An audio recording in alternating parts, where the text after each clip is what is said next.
সুপ্রিয় দর্শক, আমি জাফর সাদিক স্বাগত জানাচ্ছি আজকে সম্পাদকীয়তে। জুলাই আগস্ট হত্যাকাণ্ডের বিচার গণদাবি, কিন্তু হত্যা মামলা দায়েরের ক্ষেত্রে শুরু থেকেই অনিয়মের অভিযোগ আছে। আইনজীবী সহ অংশীজনদের অনেকের অভিযোগ, বহু ভুয়া মামলা হচ্ছে, আসামির তালিকাও হচ্ছে যথেচ্ছ।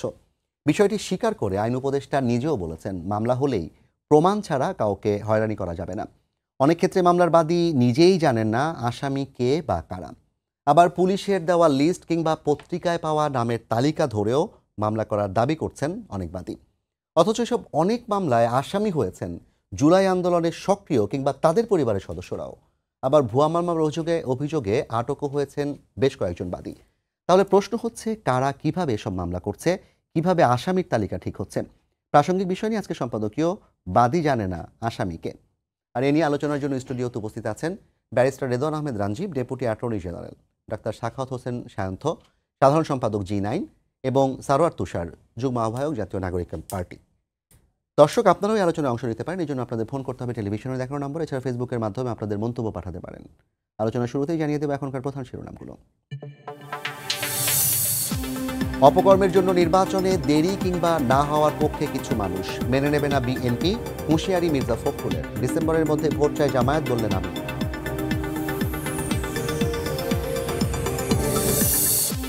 নির্বাচনের আগে পরাজিত শক্তি দেশকে অস্থিতিশীল করতে পারে, পুলিশকে সজাগ থাকার নির্দেশ প্রধান উপদেষ্টার। ভোট সুষ্ঠু করতে বাহিনীর নিরপেক্ষ ভূমিকার তাগিদ।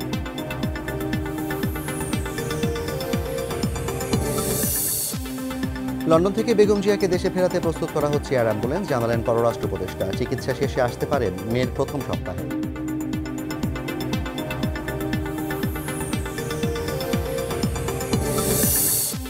দলগুলোর সঙ্গে না বসে এই করিডোরের সিদ্ধান্তে বিপ্লবী ওয়ার্কার্স পার্টির উদ্বেগ। চূড়ান্ত সিদ্ধান্ত হয়নি, উপযুক্ত সময়ে অংশীজনদের সঙ্গে আলোচনার আশ্বাস পেট সচিবের।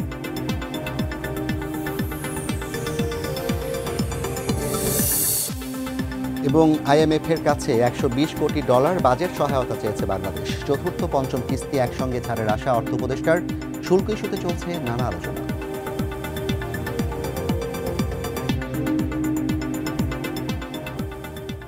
ব্যারিস্টার রেদওয়ান আহমেদ রাঞ্জিব, আপনি ডেপুটি অ্যাটর্নি জেনারেল হিসেবে কাজ করছেন।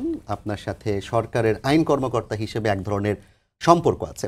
সেই জায়গা থেকে আপনাকে দিয়ে শুরু করতে চাই। জুলাই আগস্ট হত্যাকাণ্ডের মামলা কিংবা হত্যা মামলার বিচার জনগণের দাবি, এবং এখানে নাগরিক পার্টি সারোয়ার তুষার আছেন, তারাও প্রতিনিয়ত দাবি করে যাচ্ছেন 8 মাসে শেখ হাসিনা সহ কিছু বিচার অগ্রগতি হয়েছে, বাট অধিকাংশ বিচার প্রক্রিয়া এখনো থমকে আছে।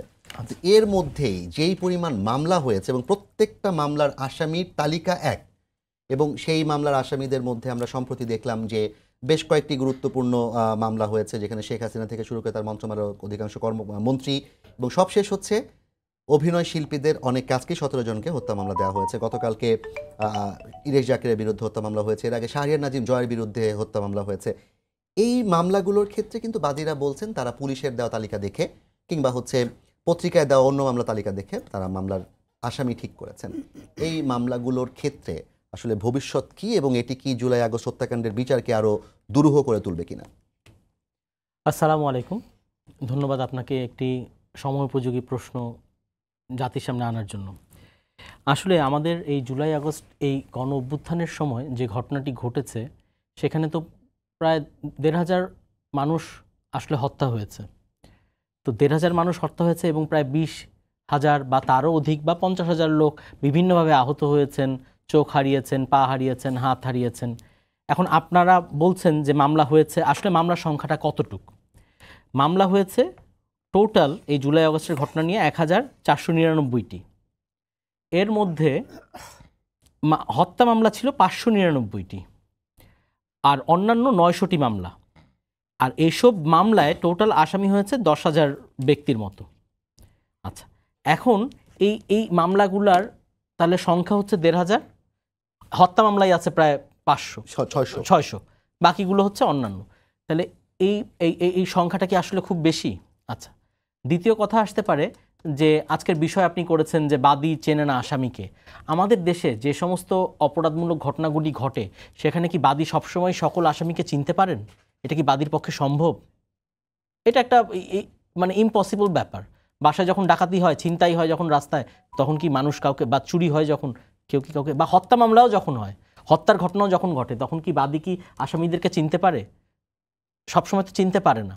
আচ্ছা, আর এই কারণেই তো আর এই জুলাই আগস্টের ঘটনাগুলোতে দেখা যাচ্ছে বেশিরভাগ ক্ষেত্রেই ঘটনাগুলো ঘটেছে সংঘবদ্ধভাবে, যেখানে ফিল্ডেও কাজ করেছেন অনেকে, অনেকে পর্দার পেছনে থেকে কাজ করেছেন, অনেকে প্ল্যানিং করেছেন, অনেকে অর্থ দিয়েছেন, অনেকে সেটার এক্সিকিউট করেছেন। তাহলে আসামির সংখ্যা অটোমেটিক্যালি কিন্তু বেশি হওয়াটাই স্বাভাবিক। হ্যাঁ, বাদী তো তার ঘটনাটা বলে এটাকে ফার্স্ট ইনফরমেশন, প্রাথমিক তথ্য বিবরণী, প্রথম সে যার কাছে যেই ইনফরমেশনগুলো এসেছে সে তখন সেটা লিপিবদ্ধ করেছে।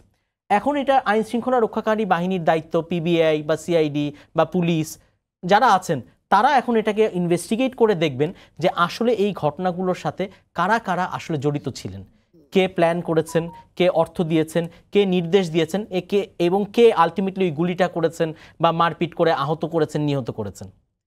এই যে এই ইনভেস্টিগেশনগুলো, হ্যাঁ আসামি বেশি হলে তখন দেখা যাবে যে সাক্ষী সংখ্যা বাড়বে এবং তখন দেখা যাবে যে এই ইনভেস্টিগেশন প্রক্রিয়াটাও একটু দীর্ঘ হবে, কারণ আসামি যখন বেশি হবে তখন ওই ঘটনাগুলোতে প্রত্যেককেই দেখা যাবে কি তার ভেরিফিকেশনটা করতে হবে পুলিশকে, সেটাতে একটা সময় ক্ষেপণ ঘটতে পারে। কিন্তু ওই যে আমরা তো জানি যে কোনোভাবেই একজন অপরাধীকে ছেড়ে দেওয়া যাবে কিন্তু নিরপরাধ লোককে কিন্তু শাস্তি দেওয়া যাবে না। সেজন্য তদন্তটি হতে হবে নিরপেক্ষভাবে এবং বিচার প্রক্রিয়াটাও হতে হবে নিরপেক্ষ এবং স্বাধীনভাবে। কিন্তু এর মানেই এই নয় যে এখানে এই মামলাগুলা ভুয়া বা মিথ্যা, তা কিন্তু ঘটনাটা না। হয়তো কিছু ক্ষেত্রে কিছু ঘটনা এরকম বিচ্ছিন্নভাবে আসতে পারে, কিন্তু যেমন প্রথম আলো একটা রিপোর্ট করেছে 3 দিন আগে মনে হয়, যে 40টা মামলা নিয়ে তারা একটা স্টাডি করেছে, সেখানে তারা কিছু ঘটনা তুলে এনেছে। কিন্তু 40টা মামলা হচ্ছে 1500 মামলার মধ্যে 40টা মামলা। আর বললাম তো এইটাতে তো আসলে মূল ব্যাপারটা, যে কোনো জরিপের ক্ষেত্রে তো পার্সেন্টেজটা গুরুত্বপূর্ণ। আমি সেটাই বলছি, আসছি। প্রশ্নটা হচ্ছে গিয়ে যে দেখা যাবে যে আপনি ওইরকম 40টা মামলাই পিক করেছেন যেগুলাতে কোনো না কোনো এরকম একটা সমস্যা আছে বা সন্দেহ আছে। আপনি তাহলে প্রথম আলোকে প্রশ্ন করতে হবে, কিন্তু কোন ধরনের রিপোর্ট কিংবা জরিপ করার সময় কিন্তু না, তারা জরিপ করেনি, স্যাম্পলিংটা র্যান্ডমলি করা হয়। তারা জরিপ করেনি, তারা একটা প্রতিবেদন দাখিল করেছে। আচ্ছা, এখানে আরেকটা ব্যাপার কি, আমাদের মানুষের যে নীতি নৈতিকতা, নীতিবোধ, সেটা এই 17 বছরে অনেকটাই ধ্বংস হয়ে গেছে। মরালিটি, ইথিক্স বলে আমাদের ভিতরে এখন আর কিছু নাই, আমাদের লজ্জা শরম সব কিছু চলে গেছে। এগুলাকে এখন এই তরুণ সমাজরা এবং সাধারণ মানুষরা মিলে যেভাবে ডাক দিয়েছে সেটাকে তৈরি করতে হবে। এখানে আসলে আমি লাস্ট কথাটা বলে শেষ করি, আপনি এখানে মানুষকে দোষ দিতে পারেন কিন্তু সিস্টেমকে কি দোষ দিবেন? তার মানে মানুষ ওই সিস্টেমটাকে অ্যাবিউজ করছে। হয়তো 2-1টা জায়গায় কেউ কাউকে ওই যে মিথ্যা মামলার ভয় দেখিয়ে তাকে আসামি বানিয়ে নিয়ে আসতেছে, তার কাছ থেকে হয়তো কোনো একটা উৎকোচ আদায় করতেছে বা ওখানে বলতেছে, আবার বাদী এসে এফিডেভিট করে বলতেছে। সেই কথাগুলোতে আমি আসবো, ওনারা বলে নেই, আমি তারপর ব্যাখ্যা দিব। অনেক ধন্যবাদ আপনাকে রাঞ্জিব আহমেদ।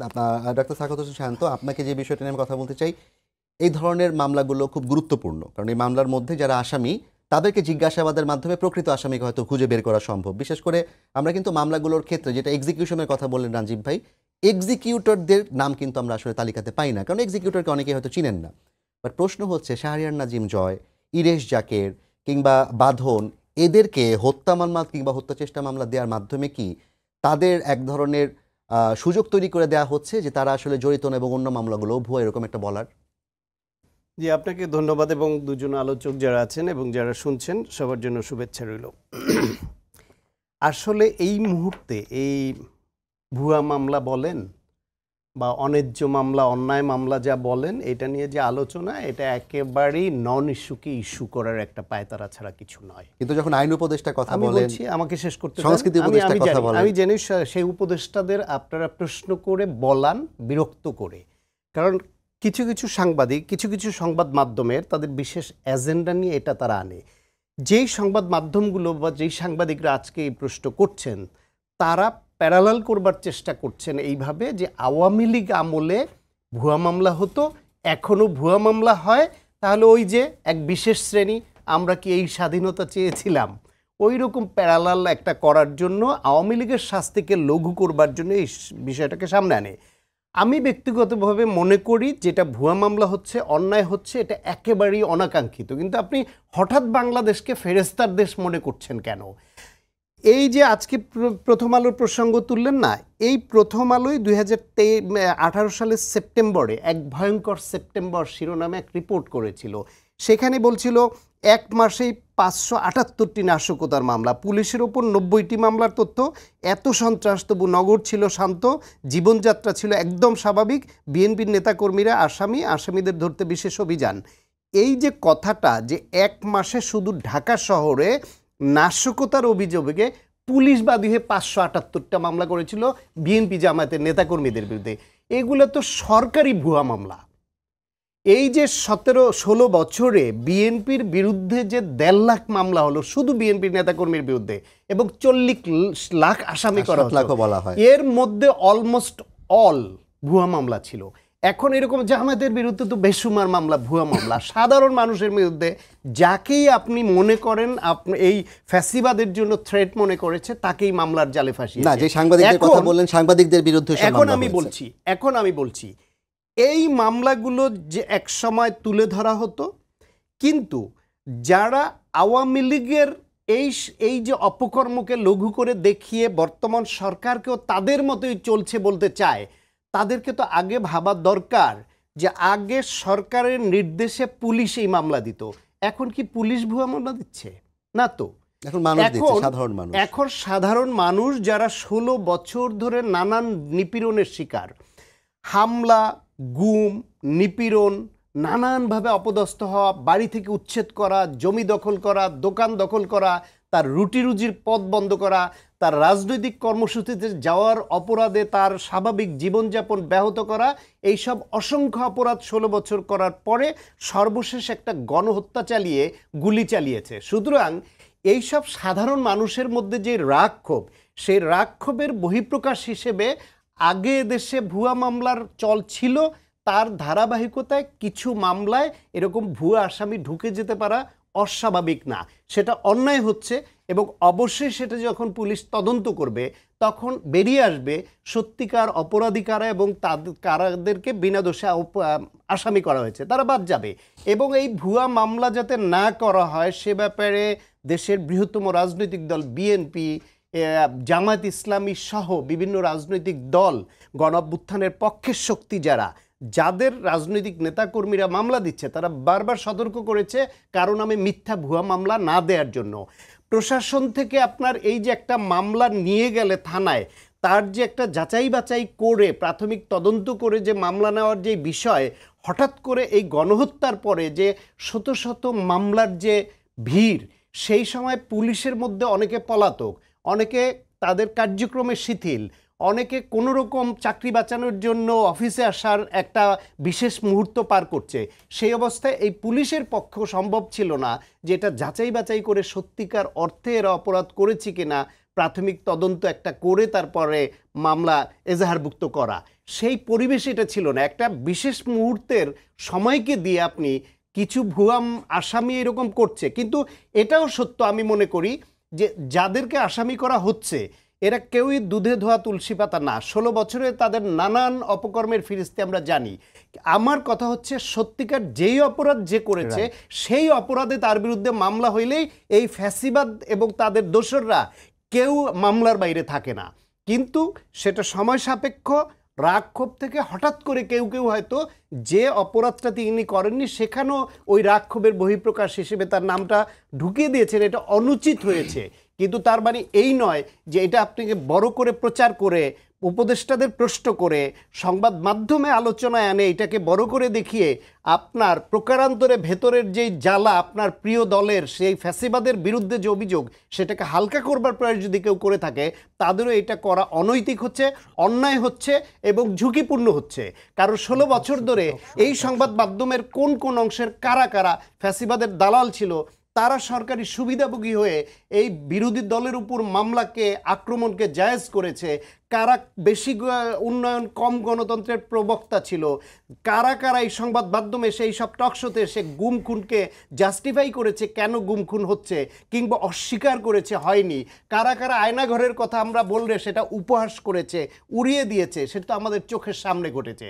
সুতরাং এখন কৌশল নিয়ে এই সরকারকে বিতর্কিত করবার জন্য নন ইস্যুকে ইস্যু করে এনে উপদেষ্টাদের আপনি প্রশ্ন করে বিব্রত করবেন এবং তাদেরকে উপর্যুপরি প্রশ্ন করে বিরক্ত করে দেখাবেন যে আপনারা বলেছিলেন যে আমাদের প্রশ্ন করুন, কই প্রশ্ন করলে তো বিরক্ত হচ্ছেন, এটাও গুড প্র্যাকটিস না। আপনি যদি সেন্সিবল সাংবাদিক হন, আপনি যদি সোসাইটির সেন্সিবল লোক হন, আপনি যদি সেন্সিবল পলিটিশিয়ান হন, তাহলে এই দেশের এত অ্যানোমালিজ এত কিছুর মধ্যে এখন যেটা হচ্ছে অনেক কমেছে এবং নিয়মতান্ত্রিক সরকার প্রতিষ্ঠিত হলে আরও কমে যাবে। এটা আমরা সেই কমাটাই প্রত্যাশা করি। কিন্তু এমন নয় যে 16 বছরের অনাচারের পরে একটা গণ অভ্যুত্থান, গণহত্যার পরে একটা অন্তর্বর্তীকালীন অরাজনৈতিক সরকার, যাদেরকে প্রশাসনে এখন আওয়ামী লীগের সেই ফ্যাসিবাদের দালালরা বসে আছে, যথেষ্ট সহযোগিতা যেটা পাওয়া উচিত এই সরকারের সেটা পাচ্ছে না, রাজনৈতিক দলগুলোর মধ্যে মতভিন্নতা আছে, সেই অবস্থায় আপনি এই সব নন ইস্যুকে ইস্যু বানিয়ে তাদেরকে বিব্রত করবেন এবং আগের এই ফ্যাসিবাদের দেওয়া মামলাকে লঘু করে প্যারালাল করে ফেলবেন যে হ্যাঁ আমাদের বিরুদ্ধে অভিযোগ ছিল, এখন আমাদের নামও তো এই মিথ্যা মামলা হচ্ছে, ভুয়া মামলা হচ্ছে। আপনারা অপকর্ম যা করেছেন নিশ্চিত থাকেন সেগুলো আসবে, সময় লাগবে। এখন যেটা হচ্ছে এটাকে কোথাও কোথাও হয়তো আপনি ওই অপরাধটা করেননি, তারপরও মামলায় আপনি আসামি হয়ে গেছেন ওই সাধারণ নাগরিকের বা যে মামলাটা দিয়েছে তাদের রাগের বহিঃপ্রকাশ হিসেবে। কিন্তু একবার ভাবেন আপনার বিরুদ্ধে এই রাগ উৎপাদন হয়েছে কেন, আপনি রাগ উৎপাদনের কারণ হয়েছিলেন 16 বছর ধরে, সেটা মাথায় রাখতে হবে। অনেক ধন্যবাদ আপনাকে সায়ন্ত ভাই। একটু আমি তো আপনার কাছে আসতে চাই। সায়ন্ত ভাই যেভাবে করে কথা বললেন সেটা আমার কাছে মনে হয়েছে যে এখন যারা মামলা করছে তারা খানিকটা প্রতিশোধ পরায়ণ হয়ে মামলা করছে, যে যারা ভুয়া মামলা যাদেরকে তিনি বলতে চাইলেন। প্রসঙ্গ হচ্ছে রাঞ্জিব ভাই একটা কথা বলেছেন যে একজন নিরপরাধ ব্যক্তি ওই জন্য দোষী না হয়, তাহলে একটা মামলা কেন হবে যেই মামলাটা কিনা সে দায়ী না? এই প্রশ্নটা কি করার মতো অবস্থা এখন তৈরি হয়নি? এই প্রশ্নটা করা কি এখন অন্যায় হয়েছে? 16 বছর পরে এসে কি আমরা এই প্রশ্নটুকু করাটাও কি আসলে ফ্যাসিবাদের দালালির অংশ হবে কিনা? না, আপনি তো প্রশ্নটা করেছেন, এটাই তো প্রমাণ করে যে আমরা মানে কোথায় আছি, কোথায় অবস্থান করছি।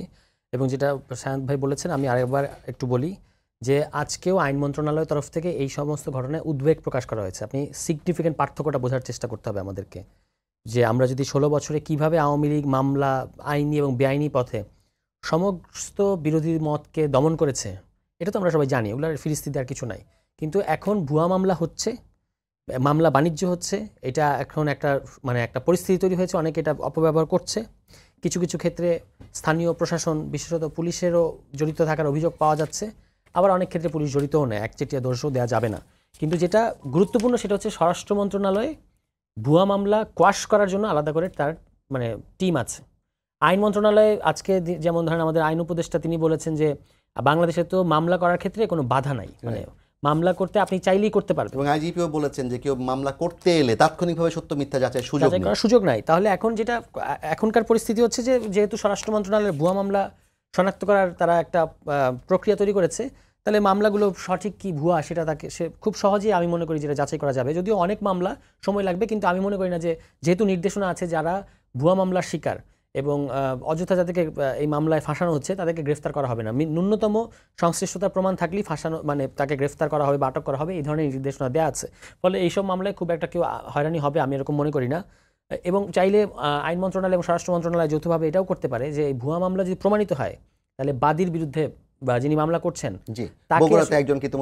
গ্রেফতার করা হয়েছে, তো জরিমানা তাকে একটা আপনি দৃষ্টান্তমূলক শাস্তি দেওয়া উচিত। এরকম যারা করেছে 2-1টা এক্সাম্পল সেট করলে কিন্তু এগুলো আর ঘটবে না। কিন্তু এইটা সরকার বিরোধী মতকে, সরকার নাগরিককে যেই ইমপ্রেশনটা সরানোর চেষ্টা করা হচ্ছে যে আগেও এরকম হতো এখনও এরকম হচ্ছে, সেটা কিন্তু বাস্তবতা না। কারণ সরকার কিংবা রাষ্ট্র এরকম হয়রানির উদ্দেশ্যে এটা করছে না, বরং সরকার রাষ্ট্র নিজেই এখানে একটা পক্ষ, যারা ভিকটিম বা যাদের ভুয়া মামলা করতে গিয়ে যাদেরকে আসলে এক ধরনের হয়রানি করা হচ্ছে তাদের পক্ষ নিচ্ছে সরকার, এটা পরিষ্কার আইনমন্ত্রীর ভাষ্য অনুযায়ী। এখন এই ভুয়া মামলাগুলো হচ্ছে কারণ হলো যে এখন এটা ব্যবসা করার বা একটা কিছু লোকের পয়সা কামানোর একটা রাস্তা তৈরি হয়েছে। এটা এই ধরনের আমরা যে ধরনের একটা বড় ধরনের পরিবর্তনের মধ্যে দিয়ে যাচ্ছি এবং যাওয়ার ফলে যে একটা শূন্যতা এবং অনেকগুলো ইকুয়েশন তৈরি হয়েছে, তার ফলে এটা কারো কারোর জন্য এটা পৃথিবীর সর্বত্র এরকম অন্তর্বর্তী সময়ে এরকম অনেকগুলো ঘটনা ঘটে। কিন্তু আমাদের এখানে যেটা ভালো সেটা হচ্ছে যে কোনো পক্ষই গণ অভ্যুত্থানের কোনো পক্ষই কিন্তু এগুলোকে সমর্থন করছে না, আমি এন্ডোর্স করছে না, কেউ উনিও এন্ডোর্স করছেন না, আমিও করছি না, এখানে ডেপুটি একজন অ্যাটর্নি জেনারেল আছেন তিনিও এগুলো করছেন না। কিন্তু এটা নিয়ে আমরা বেশি মানে কথা বললে যেটা হচ্ছে যে মনে হয় যখন আপনি বাংলা দেখেন ভুয়া মামলা, এটা যখনই আমরা বলি তখনই আমাদের অতীত ট্রমা বা অতীত অভিজ্ঞতার কারণে, গত 16 বছর অভিজ্ঞতার কারণে আমাদের মাথায় থাকে যে এটা সরকার করে, সাধারণত সরকার করে, সরকারি বাহিনী করে, এবং যেভাবে জিরিজের নিরাপত্তা আইন ওগুলো মামলাগুলো হতো, যে আপনি একটা ফেসবুক স্ট্যাটাস দিয়েছেন, এটা ছাত্রলীগের এক নেতা মামলা করে দিয়েছে এটা, এবং পুলিশ আপনাকে সাথে সাথে গ্রেফতার, মানে মামলা করার সাথে সাথে গ্রেফতার। এখন কিন্তু বরং গতকালই সম্ভবত পুলিশের কোনো এক ঊর্ধ্বতন কর্মকর্তা, আইজিপি কিনা স্বয়ং, আমার ঠিক মনে নাই, বলেছেন যে একদম প্রমাণিত হওয়ার আগ পর্যন্ত গ্রেফতার করা যাবে না। মানে যেটা আমরা দীর্ঘকাল যাবৎ আওয়ামী লীগের আমলে বলে এসেছি যে আপনি মামলা করার সাথে সাথেই কেন গ্রেফতার করছেন, এবং গ্রেফতার করেও মামলা দেওয়া হয়েছে, অ্যারেস্ট, হ্যাঁ অনেক ক্ষেত্রে না, শুধু সেটা না, আটক করার পরে গুম মামলা দেওয়া করে হয়েছে, তারপর 6 মাস পরে নিয়ে এসে মামলা হাজির করা হয়েছে। সাংবাদিক কাজলের কথা আমাদের মনে আছে, সাংবাদিক কাজলের ক্ষেত্রে তো এটা তো একটা মানে লিগ্যাল হিস্ট্রি, তো একটা বিরাট গবেষণার বিষয় আছে। তাকে 57 দিন গুম, 57 না আরও বেশি দিন গুম থাকলেন একজন, গুম 24 ঘন্টা, আপনি 24 ঘন্টার মধ্যে আদালতে হাজির না করলেই তো গুম, 57 দিনেরও বেশি সময় তাকে গুম করে রাখা হয়েছে। তারপর তাকে বর্ডারে অনুপ্রবেশকারী মামলা দিয়ে তাকে গ্রেফতার দেখানো হয়েছে, কোর্টে তোলা হয়েছে, জামিন দেওয়া হয়েছে, জামিন দেওয়ার পর আবার আগের মামলায় গ্রেফতার দেখানো হয়েছে, এবং সেই মামলায় তিনি 8 মাস না 9 মাস জেল খেটেছেন।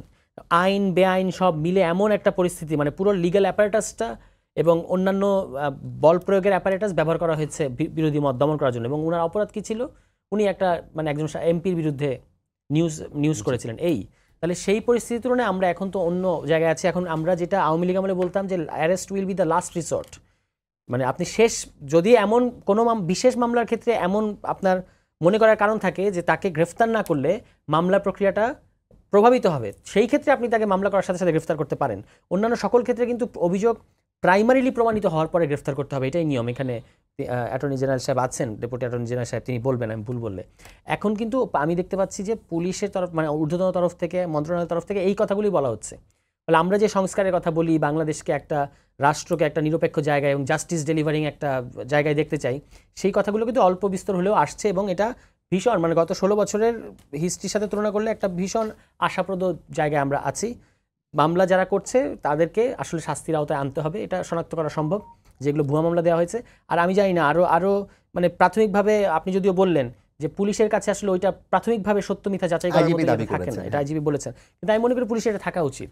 মানে শুরুতেই একটা মানে মামলাটা নেওয়ার আগে যে এইটা মানে পুলিশের ওই অভিজ্ঞতা আছে মাঠ পর্যায়ে, আমার মনে হয় যে এই মামলাটার পেছনে আসলে কি উদ্দেশ্য আছে, পুলিশ যদি চায়, যদি তার কাছে কিংবা আদালতে প্রথম দফাতে এটা মানে বুঝতে পারা উচিত যে এই মামলাটা আসলে ফ্যাক্ট, এটার মধ্যে কোনো বস্তুনিষ্ঠতা আছে নাকি এটা হয়রানি করার জন্য, তো প্রথম দফাতে এগুলো আসলে কোয়াশ করে দেওয়া উচিত যদি সেটা সম্ভব হয়। এই জিনিসগুলোতে গেলে দেখবেন আর এই ভুয়া মামলায় আর দুই একটা দৃষ্টান্ত যেটা কথা আমি বললাম, এটা করলেই এই মামলাগুলো আর হবে না। জি, অনেক ধন্যবাদ তুষার আপনাকে। রাজীব ভাই, আমরা হয়তো খুব বেশি সময় পাবো না, আপনার কাছে আমি দুটো প্রশ্ন করতে চাই। প্রথম প্রশ্ন হচ্ছে, আমি আপনাকে করেছিলাম যে এই মামলাগুলো করার কারণে যারা আসামি না, সত্যিকারের অর্থে যারা কিনা হয়তো জড়িত ছিলেন না, তাদেরকে আসামি করার কারণে কি মামলার মেরিট কোনোভাবে দুর্বল হওয়ার সুযোগ আছে কিনা, বিচার প্রক্রিয়া কোনো ধরনের সমস্যা তৈরি হবে কিনা, 1 নম্বর। 2 নম্বর প্রশ্ন হচ্ছে, আমরা এটাকে গণহত্যা বলছি, আমরা এই সময়টাকে আসলে অনেক ক্ষেত্রে হলোকাস্টের সাথেও তুলনা করে নাৎসি বাহিনীকে যেভাবে নিষিদ্ধ করা হয়েছে সেই দাবিও কিন্তু করা হয় বারবার যে আওয়ামী লীগকে নিষিদ্ধ করতে হবে। তাহলে হলোকাস্ট ডিনায়াল একটা আছে, তাই না, যে হলোকাস্টকে ডিনায়াল করা যাবে না। তাহলে 24-এর গণ অভ্যুত্থানকে যারা অস্বীকার করবে কিংবা মিথ্যা বলবে, তাদের ক্ষেত্রে কি ধরনের কোনো আইন প্রয়োগ করে, সেই আইন ব্যবহার করে আসলে এই কোলাবোরেটরদেরকে শাস্তি দেওয়ার সুযোগ আছে কিনা? ধন্যবাদ। প্রথম প্রশ্নটা হচ্ছে যে আপনি যেটা বললেন যে এরকম আসামি যারা, মানে যেটা আপনার দৃষ্টিতে মনে হচ্ছে যে যারা আসলে ওই ঘটনার সাথে জড়িত নয়, এরকম লোককে যদি আসামি করা হয় তাহলে মামলার ক্ষেত্রে কি সমস্যা হবে। এখন একজন আসামি কি আসামি না, এটা মানে পুলিশ রিপোর্ট আসার আগ পর্যন্ত তো বোঝার কোনো উপায় নাই যে ওই লোকটা আসলেই কি জড়িত ছিল কি জড়িত ছিল না। সো আপনাকে তদন্ত প্রতিবেদন পর্যন্ত অবশ্যই অপেক্ষা করতে হবে। আমরা যদি এই ব্যাপারগুলো কিন্তু না না আমি একটু বলে 100 জনের নামে একটু বলে 98 জনকে তদন্ত প্রতিবেদনে নির্দোষ বলা হলো, সেই ক্ষেত্রে মামলাটার মেরিটটা দুর্বল হবে কিনা, এটাই বলছি। এখন আমরা কিন্তু এই প্রত্যেকটা মামলায় কিন্তু এখন বিচারাধীন, তাহলে আমরা এই ধরনের কথা বললে কিন্তু মামলাগুলোর তদন্তকেই আমরা প্রশ্নবিদ্ধ করে ফেলছি আগেই।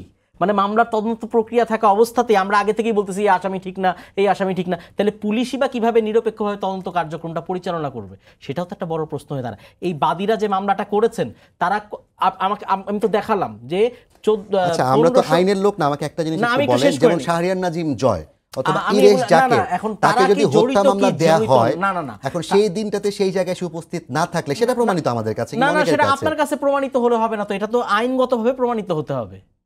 উনি ওই সময় কি আসলেই কোনোভাবে নির্দেশ দিয়েছেন কিনা, ফোনে কার সাথে কথা বলেছেন, ফোনটা কোথায় ছিল, উনি কোথায় ছিলেন, সেগুলো আমি আচ্ছা, ওনার এই ওনাকে জায়গাগুলো আমি বলতেছি জানতে না। চাচ্ছি, জি। আমি এই স্পেসিফিক ওনার ক্ষেত্রে বলছি না, আমি সাধারণভাবে বলছি।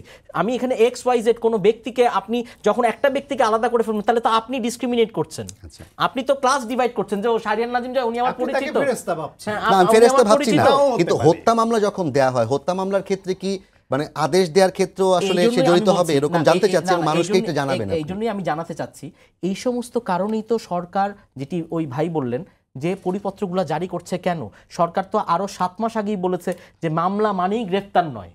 অযথা তো কাউকে এরকম হয়, এরকম অনেক লোক আছে, আওয়ামী লীগের লোক, একদম বড় বড় নেতা, তারা এখনো কিন্তু বিভিন্ন বাসায় আছেন, সুস্থভাবে আছেন, আরামে আছেন, মারামারি করছেন পুলিশও বিভিন্ন জানে। জেলায়। না, পুলিশও জানে, কিন্তু গ্রেফতার হচ্ছেন না। তো মামলা মানেই গ্রেফতার নয়, কারণ দেখা যাচ্ছে তার বিরুদ্ধে হয়তো সুনির্দিষ্ট, এটা তো বাস্তবতা। তারপর আবার এই যে 14 অক্টোবর, এই অক্টোবর মাসেও আপনার পরিপত্র দিয়ে সরকার থেকেই বলা হয়েছে যে এমনভাবে যদি মিথ্যা মামলার দেখা যায় যে কেউ করেছে, তার বিরুদ্ধে যাতে ব্যবস্থা নেওয়া হয়। এবং এটা তো আমাদের CRPC পেনাল কোডেই আছে যে যদি আলটিমেটলি মামলার ট্রায়ালের পরে দেখা যায় যে বাদী যেই অভিযোগটি এনেছে, যেটা আপনি বললেন যে এরকম যদি প্রমাণিত হয় যে ওই বাদী মিথ্যা কথা বলেছেন, তার বিরুদ্ধে শাস্তির বিধান রয়েছে। তো আমাদেরকে তো একটু ওয়েট করতে হবে। একটা দেশ পুরো ধ্বংস হয়ে গেছে 17 বছরে, সেখান থেকে বিচার ব্যবস্থা থেকে শুরু করে তদন্তকারী সংস্থা সবাই এখন দাঁড়াচ্ছে, আপনি তাদেরকে তো সময় দিতে হবে। এমন কি হচ্ছে যে অযথা কাউকে হয়রানি করে একদম দিনের পর দিন জেল খাটানো হচ্ছে, জেল থেকে বের হতে দেওয়া হচ্ছে না। আপনি তো এখনো জানেন যে এখনো অনেক লোক ওই মানে ফ্যাসিস্ট আমলে গ্রেপ্তার, তারাও এখন পর্যন্ত জামিনে সবাই বের হয়ে আসতে পারেন নাই। এরকমও তো ঘটনা আছে। তো এই 17 বছরে তাদেরকে ইচ্ছাকৃতভাবে জোরপূর্বকভাবে জেলখানায় রেখে দেওয়া হয়েছে, একটার পর একটা মামলা দিয়ে, হয়তো জামিন হয়েছে 10টা মামলায়, আরেকটা জেলখানায় থাকা অবস্থায় 11টা মামলা দেওয়া হয়েছে। তো এখন তো বিচার বিভাগ স্বাধীন, এবং বিচার বিভাগ খুব সুন্দরভাবে দেখা যাচ্ছে যে অনেক লোক যাদের সংশ্লিষ্টতা পাওয়া যাচ্ছে না তাদেরকে জামিনও দিচ্ছেন। আপনি খবর নিয়ে দেখেন যে কত লোক জামিনে মুক্তি আছে, সেটার খবরটা নিয়ে দেখেন, তাহলে সেটা ইউ ক্যান কম্পেয়ার। সো আমার মতে এগুলো হচ্ছে সাবজুডিস বিষয়। আমরা এখনই যদি বলে দেই এটা ভুয়া, এই মামলাটি ভুয়া, এই আসামিটি ভুয়া, তাহলে তো আমি তাহলে আগে এই আমি তো ক্ষেত্রে জাজ হয়ে গেলাম। সংবাদ মাধ্যম তাহলে তো যেই ধরনের প্রতিবেদনগুলো করছে, যে হেডলাইনগুলো করছে, এগুলোর ক্ষেত্রে আপনার মন্তব্য কি এগুলোর হবে? ক্ষেত্রে আমার মন্তব্য হচ্ছে গিয়ে এই সাংবাদিকদের উচিত তদন্তকারী সংস্থাকে গিয়ে সহযোগিতা করা, যে আমি এই তথ্যগুলো পেয়েছি, আপনি দেখেন, আপনিও ভেরিফাই করেন, ক্রস ম্যাচ করে আপনি একটা সত্য রিপোর্ট উপস্থাপন করেন। ওকে, এবার দ্বিতীয় প্রশ্নটা। কারণ আমাদের দেশে এই 17 বছরের সাংবাদিকরাও কি করেছে, কতটুকু প্রভাবিত হয়ে কাজ করেছে, এটা তো আমরা দেখেছি। না, সেখানে আপনি যদি সব সাংবাদিককে না, এক না, আমি পাল্লায় সব বলেন, সাংবাদিককে বলি না। না, সাংবাদিকরা বললে তো পুরো সাংবাদিক না, না, সমাজ আমি বলতে কমিউনিটিকে চাচ্ছি যে বোঝানো হয়। কিভাবে অনেক বেশিরভাগ এই চ্যানেলগুলোতেও আমরা দেখেছি এই 17 বছরে কিভাবে টক শো, কিভাবে সংবাদ পরিচালিত হয়েছে। এবং 5ই আপনি অগাস্টে বোধহয় এটাও জানেন আমি যে একটু বলে এই দিই, চ্যানেলগুলোতে সরকারের আমি নির্দেশনা একটু- ছিল যে কারা আসতে পারবে, কারা আসতে আপনারা পারবে তো না। তখন এগুলো এবং বলেন নাই প্রকাশ্যে। না, সেই ক্ষেত্রে আমি আপনি একটু যদি বলে গুম দিই। হয়ে যান, আপনি কি না, বলতে না, পেরেছেন? আমি অনেক- সায়ন্ত ভাই ছাড়া কয়জন বলতে না, না, পেরেছে এরকম exactly, আমি কথাগুলো? বলতেছি এই যে এই 5ই অগস্টের পরে, আমি আর হয়তো 1 মিনিট সময় নিচ্ছি আপনাদের, এই 5ই অগস্টের যেদিনই পরিবর্তন হলো, সাথে সাথে বিএনপির মানে বিভিন্ন রাজনৈতিক দলের নেতাদের বক্তব্য, উমুকের নিউজ, আজকেও লিড নিউজে আপনাদের কি ছিল, 1 নম্বরে মির্জা ফখরুল ইসলাম আলমগীরের বক্তব্য। এটা 5 আগস্ট একদম দুপুর 2টার নিউজে আমাদের আন্দোলনের নিউজ হেডলাইন ছিল, এবং 4 তারিখে না, আমরা না, কি নিউজ করতে আমি বলতে চেয়েছিলাম, কি চাচ্ছি- নিউজ করেছি, সেগুলা না, আমরা জানি অন্তত। আমি সেটাই বুঝা। এবং এখন আপনারা বিভিন্ন রাজনৈতিক দল, স্পেশালি জামাত ইসলামী, আপনারা তাদের লোকদেরকে ডাকছেন, নেতাদের। এই 17 বছরে কোনো টক শোতে জামাতকে নিয়ে আলোচনা হয়েছে, তাদেরকে ডাকা হয়েছে ডিফেন্ডের জন্য, তাদের কোনো বক্তব্য নেওয়া হয়েছে না? আমি তো দেখিনি, কোনো চ্যানেলে দেখিনি। আমি তখন চিন্তা করতাম যে এগুলি কি চলতেছে এই দেশে। কিন্তু এই চ্যানেলগুলো ডাকার পর, সেগুলো বন্ধ হয়ে যাওয়ার পর, সেগুলো চালু করার ক্ষেত্রে যারা এখন কথা বলছেন, আপনি সহ আমি সহ, আমরা কতটুকু কাজ করতে পেরেছি? আমরা এই জন্যই আমাদেরকে এবং অপেক্ষা, বন্ধ হয়ে যাওয়া চ্যানেলগুলো এখন পর্যন্ত উন্মুক্ত করার ক্ষেত্রে আমরা কি করছি? না, এটার জন্য তো ওই যে বললাম, একটা দেশ তো ভেঙে গিয়েছে, একটা ভূমিকম্পের পর ওই দেশটাকে আবার গড়ে তুলতে তো সময় দিতে হবে আপনাকে। এখানে আমরা প্রত্যেকটা সেক্টরে দেখা যাচ্ছে ওই যে ঐক্যমত্য কমিশন হয়েছে, সংস্কারের প্রস্তাবগুলো এসেছে, সবগুলো এখন কাজ হবে, একটা চার্টার হবে। তো আমাদেরকে সময় দিতে হবে, সময় দিলে ইনশাআল্লাহ। তবে আমি একটা অনুরোধ করব যে সাবজুডিস ম্যাটার নিয়ে, তদন্তনাধীন বিষয় নিয়ে আগেই আমরা যদি বলি ভুয়া কিভাবে। আরেকটা ইম্পর্টেন্ট কোয়েশ্চেন, যে ওই আমি লাস্ট 10 সেকেন্ড নিব, যে বাদী চেনে না আসামিকে, আর এই কারণেই, এবং বাদী অনেকের সাথে একটা হলফনামা দিয়ে বলতেছে যে আমি ভুলে মামলাটা করেছি। অনেক ক্ষেত্রেই দেখা গেছে খুব সামান্য 2-1টা ঘটনায়, একই ঘটনায় 2টো মামলা হয়েছে, এবং সেখানে কিন্তু আদালতও পুলিশকে বলেছে যে আপনারা ভেরিফাই করেন, যেই ঘটনাটা সত্য সেই মামলাটা রাখেন, আরেকটা ফেলে দেন। এটা তো এই দেশে হচ্ছে, আপনাকে একটু ধৈর্য ধরতে হবে। ইনশাল্লাহ ধৈর্যে আমরা সবাই ভালো ফলাফল পাবো। অনেক ধন্যবাদ। আমি দ্বিতীয় প্রশ্নটা শান্ত ভাই আপনাকেই করতে চাই। এই যে যারা কিনা বিভিন্ন ধরনের কোলাবোরেট করেছে কিংবা সহায়তা করেছে, আশীর্বাদ পুষ্ট ছিল, সুযোগ সুবিধা নিয়েছে, তাদের বিরুদ্ধে হত্যা চেষ্টা কিংবা হত্যা মামলা না দিয়ে ওই নির্দিষ্ট যে অভিযোগ, সেই অভিযোগে মামলা দেওয়ার সুযোগ আছে কিনা? হলোকাস্ট ডিনায়াল অ্যাক্টের মতো জুলাই ডিনায়াল অ্যাক্ট করার কোনো সুযোগ আছে কিনা কিংবা করা প্রয়োজন কিনা? হ্যাঁ, শোনেন, আমার আগের পর্বে যে কথাগুলো বলেছি সেটা হলো একটা, আমার কাছে মনে হয়েছে যে একটা ইল মোটিভ বা ইন্টেনশন থেকে এই বিষয়গুলোকে সামনে আনা হচ্ছে, ভুয়া মামলার ইস্যুটা, যেটা যত বড় নয় তত বড় করা হয়েছে, সেজন্য আমি ওই কথাগুলো বলেছি। তো আমি নিজেও এটা মনে করি যে আমরা তো একটা পরিবর্তন চাই। 16 বছর ধরে যে আমি গুমের বিরুদ্ধে কথা বলেছি, 16 বছর ধরে হামলা মামলা নিপীড়নের বিরুদ্ধে, এই যে পলিটিক্যাল অ্যাক্টিভিটিস করতে গেলে তার বিরুদ্ধে নিপীড়ন, তার বিরুদ্ধে ভুয়া মামলার বিরুদ্ধে কথা বলেছি, ভোটের অধিকারের পক্ষে কথা বলেছি, মানবাধিকারের পক্ষে কথা বলেছি। সেই আমি এখন তো অসঙ্গত হবে যদি আমি আবার মানবাধিকারের হরণকে আবার জাস্টিফাই করতে যাই। কথাটা হচ্ছে যে এই দেশটা 16 বছরে ধ্বংস করে ফেলা হয়েছে। তার আগেও অনেক ক্ষেত্রে আমাদের কাছে গ্রহণযোগ্য ছিল না, কিন্তু 16 বছরে সেটা এক্সট্রিম পর্যায়ে নিয়ে যাওয়া হয়েছে। এখন আমরা একটা পরিবর্তন চাই। এখন একটা ট্রানজিশনাল পিরিয়ড আছে। সেই পিরিয়ডে এখন যা যা ব্যত্যয় ঘটছে সেটা ধরিয়ে দেওয়া এবং এটাকে এমনভাবে এক্সাজারেট না করা যাতে এদেরকে প্রশ্নবিদ্ধ করে বা এইখানেও ঘটছে বলে আগেরটাকে লঘু করা হয়। এই ইন্টেনশনটা যখন আমরা দেখি কারো কারো মধ্যে, তখন বিরক্ত বোধ করি। আগে থেকেই যারা এটার বিরোধিতা করেছে তারা এখন যদি এর বিরোধিতা করে, আই উইল নট মাইন্ড। কিন্তু আগে যারা এইসব গুণ খুম হত্যা, এইসব দলীয়করণ, দালালি, দলবাজ সব কিছুকে আপনি জাস্টিফাই করেছে যারা, তারা এখন যখন এই প্রশ্নটা করছে তখন বোঝা যায় এটা বিশেষ ধান্দা নিয়ে করছে, তখন আমাদের বিরক্ত লাগে। সেই জন্য কথাগুলো বলছি। কিন্তু একজন নিরপরাধ মানুষকেও অপরাধী বানানোটা কোনোভাবেই কাম্য না। এবং আমি বলছি গত 16 বছরে আপনি প্রত্যেকটা লেয়ারে লেয়ারে খুঁজে দেখবেন, হয় কেউ অবৈধভাবে টাকার মালিক হয়েছে, টাকা পাচার করেছে, প্রভাব বিস্তার করে ব্যবসাটা নিয়েছে অন্যকে বঞ্চিত করে, অথবা রাজনৈতিক প্রভাব বিস্তার করে অন্যকে উচ্ছেদ করেছে, ব্যবসা রুটি রোজগারের পথ বন্ধ করেছে, অন্যায়ভাবে মামলা দিয়ে তাকে সাপ্রেস করেছে, প্রতিষ্ঠান দখল করেছে, কাউকে বাধ্য করেছে অন্যায় করতে, ঘুষ খেয়েছে, নির্বাচনে রাতের বেলা ভোটে সহায়তা করেছে, নানান অপরাধ করেছে। সব অপরাধেরই সুনির্দিষ্ট তথ্য প্রমাণও পাওয়া কঠিন। তারপরেও যাদের বিরুদ্ধে সুনির্দিষ্ট অপরাধের তথ্য প্রমাণ আছে, এইরকম অভিযোগও যদি মামলা করে, তাহলেও আওয়ামী লীগের মধ্যে এই ফ্যাসিবাদের পক্ষের খুব বেশি লোক মামলার বাইরে থাকবে না। এখন সেই জন্য পরিশ্রম দরকার। আমার মতে প্রত্যেকটা রাজনৈতিক দলের উচিত ছিল সেল করা, এবং সেই সেল ওয়ার্ড লেভেল পর্যন্ত তারা ওইখানকার কারা কারা এই অপকর্মে যুক্ত সে বিষয়ে সুনির্দিষ্ট তথ্য প্রমাণ সহ ওই সেল জমা দিবে। তার মাধ্যমে দলের পক্ষ থেকে সুনির্দিষ্ট অপরাধের বিরুদ্ধে মামলা করার ব্যাপারে দল উদ্যোগ নেবে। কারণ এই রাজনৈতিক দলগুলো গত 16 বছর ধরে হামলা মামলা গুম খুন নিপীড়নের শিকার হয়েছে। সেই পরিশ্রমটুকু তারা করতে অনেকে হয়তো ওই ক্যাপাবিলিটি নাই, অথবা ইচ্ছে নাই, অথবা ফ্লোতে রাজনীতি করছে। এনসিপি নতুন রাজনৈতিক দল, তারাই গণহত্যার শিকার হয়েছে। তারা সেল করতে পারে যে কোন জায়গায় সত্যিকার অর্থেই এই গণহত্যায় কোন এরিয়ায় ছাত্রলীগ, যুবলীগ, স্বেচ্ছাসেবক লীগ, আওয়ামী লীগ এবং তাদের সঙ্গে পুলিশ মিলে তারা লাঠি নিয়ে, তারা আগ্নেয়াস্ত্র নিয়ে, গুলি নিয়ে নেমেছে। ভিডিও ফুটেজ আছে, এগুলো পাওয়া এখন কোনো ব্যাপারই না। এবং সেই ক্ষেত্রে এই রকম সেল করে সেটা কালেক্ট করে রাজনৈতিক দলগুলো সরকারকে এইভাবে তথ্য উপাত্ত দিয়ে সহযোগিতা করতে পারে। সরকারেরও সেল থাকা দরকার, যেই সেল থেকে এগুলা যাচাই বাছাই করবে, তাতে করে সত্যিকার অপরাধীরা বিচারের আওতায় আসবে এবং এই বিচারটা তদন্ত এবং বিচার যেন সঠিকভাবে হয়। ওই যেটা বললেন, আমি দু একটা জায়গায় কিছু বাহিনীর অফিসে গিয়ে আমি তাদের আলাপ আলোচনায় শুনি, বলে যে একই জিনিসে যে ভিকটিম মারা গেছে, তার ভাই একটা মামলা করেছে, তার দুলাভাই একটা মামলা করেছে, পুলিশ একটা মামলা করেছে, 3 মামলায় আবার আসামির তারতম্য আছে। এখন সেটা পরবর্তীতে ধরেন আর একটা সংস্থার কাছে রেফার হয়েছে তদন্তের কাজ, 3 মামলা নিয়ে হিমশিম খাচ্ছে এবং বলতেছে এই 3টা মামলা করে মূলত এই মামলার মেরিটে কিছুটা ক্ষতিগ্রস্ত করা হলো। ফলে এইটা যদি গোছালো ভাবে আনা যায়, ডেফিনেটলি আমরা এই পরিবর্তনটা চাই, কিন্তু আমাদের উচিত সহযোগিতা করা এবং একটু ধৈর্য ধরে অপেক্ষা করা। তারা তুষার, আপনাকে আমি প্রশ্ন করতে চাই, এনসিপি কিন্তু সাম্প্রতিক সময়ে গণহত্যার বিচার এবং আওয়ামী লীগ নিষেধের দাবিতে সিরিজ অফ মিছিল এবং সমাবেশ করে যাচ্ছে, এবং আপনারা এই বিচার প্রক্রিয়াকে এখন পর্যন্ত কতটুকু গতিশীল মনে করছেন এবং ভবিষ্যতে আপনারা এই জন্য কি পদক্ষেপ নেবেন? মানে যথেষ্ট গতিশীল না, কিন্তু আবার কেন কেন গতিশীল না সেটাও সে বাস্তবতাটাও আমরা জানি, ঠিক আছে। কিন্তু আমরা আরও সময় দেওয়ার পক্ষে, এবং আমরা বলেছি যে এই আগামী ইলেকশনটা তো আপনাকে করতেই হবে, যে টাইম ফ্রেম আমরা বুঝতে পারি। এর আগেই আওয়ামী লীগ প্রশ্নে মীমাংসা করতে হবে, খুবই প্র্যাকটিক্যাল কারণে করতে হবে। আমাদের কিন্তু আগামী 2 তারিখে আর মানে মহানগর পর্যায়ে বড় প্রোগ্রাম আছে এই একই ইস্যুতে।